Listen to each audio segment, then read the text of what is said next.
Guys, selamat datang di daerah Afrika Selatan, yaitu ini daerah Zimbabwe guys. Sekarang aku lagi di Afrika guys. Ini guys, lihat kuda Nil guys. Kuda Nil sedang menyeberangi danau guys. Ya, dia lagi kemanasan. Jadi dia di sini banyak kuda Nil guys.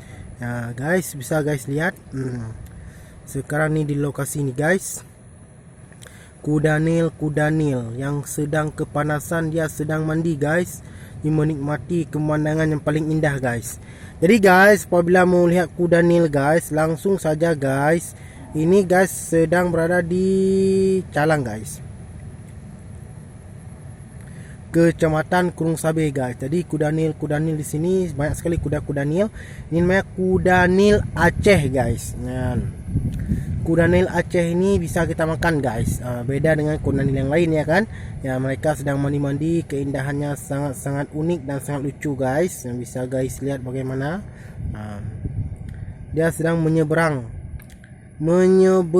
guys. Menyeberang dan menikmati indahnya panorama yang ada sini guys.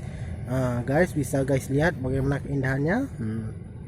Sampai dari ujung ke ujung guys. Bagaimana.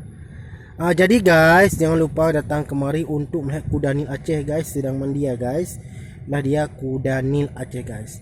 Oke guys, jangan lupa like dan subscribe channel aku ya guys, Aceh Esperanto Sosio, dikarenakan channel aku nih guys memiliki berkandungan yang unsur yang positif, bukan negatif ya, tapi positif, untuk fokus menyebarkan promosi Aceh ke 5 benua guys. Amerika, Asia, Afrika, Australia, Eropa dan Amerika guys. Jadi guys, apabila mau melihat langsung semua channel aku, silahkan like dan subscribe, dan jangan lupa komen ya guys, karena banyak yang terunik-unik yang sangat kocak di channel YouTubeku guys. Oke guys, selamat sore dan terima kasih sudah menonton channel aku ya. Bye bye.